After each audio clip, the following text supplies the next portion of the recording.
हमारे गार्जियन श्री दिलीप सिन्हा जी के सौजन से ये भव्य होली मिलन समारोह हमारे अभिभावक विपिन सिंह जी की चेयरमैन के प्रत्याशी बनी, हमारे विधायक जी जिनके हम हमेशा से फैन रहे हैं, मंच पर भी आप लोग देखते हैं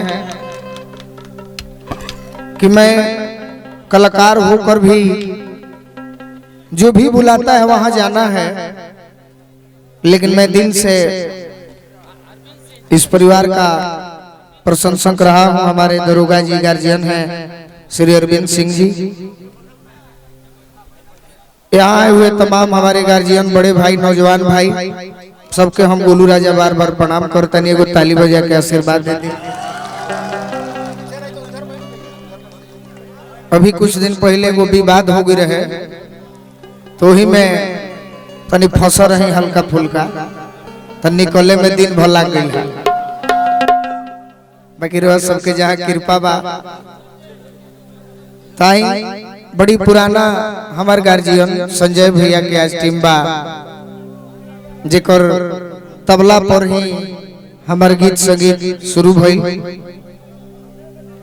आए हुए सारे कलाकार, भोजपुरी की बहुत ही अच्छी सुंदर गायिका, सुपरस्टार भी हैं, अंतरा सिंह प्रियंका जी का मैं भी स्वागत करता हूं। चलिए आइए अब कुछ सुनल जाए। काहे कटता, चलिए अब हो है देरी का, मेजर में न मिले।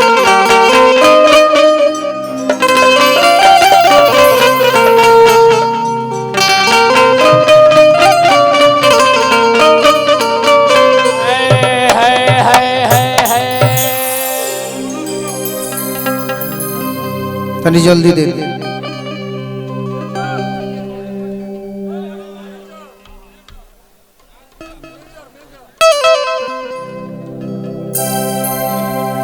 भजन तो नहीं है, एक लाइन गुनगुना देता नहीं बस। उदयाचल अस्ताचल हिमाचल नीलाचल भा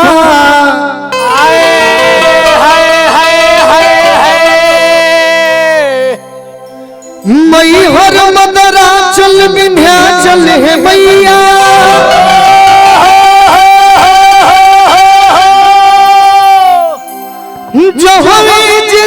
चल सवाचल है सैल सुता,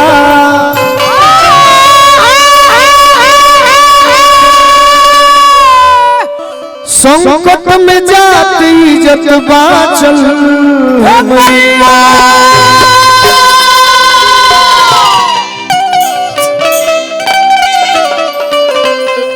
दैत वंश घालक प्रतिपालक हो बालक के,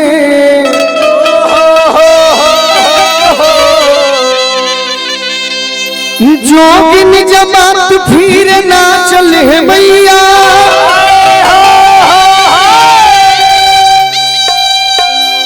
महिषासुर मर्दनी हो गर्दनी में अड़हुल फूल,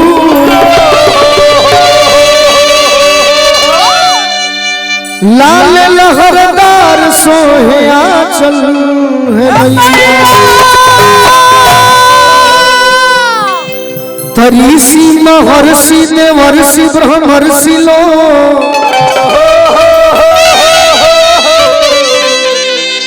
रौरे पोथी आठो जाम बाचल है मैया।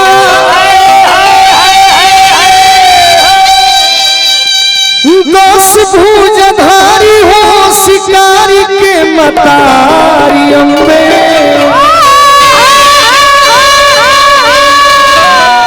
रौरे बल फिरनी कुलाचल है मैया। आवत घरी एगो भजन के फरमाइश आइल बा, ऐसे तो होली के महीना चढ़ल बा, तो होली भी सुनाई बाकी एगो भजन हम चाहत नहीं कि जेकरा हाथ में मोबाइल ना होखे तो दोनों तनी प्रेम से हाथ उठा ले। जे मोबाइल ले बा रिकॉर्डिंग करे उ जरूरी बाबा कि जेकरा भी मोबाइल बगली में होखे वो हाथ खाली उठैले रहे। संजय भैया उहे भजन गा दे तनी अमर बा अमवला मवला पिया हो महुआ रे लो अमवला मवला पिया हो महुआ रे लो कहे ना लगवला पिया हो अरे कहे ना लगवला पिया हो निमिया के कछिया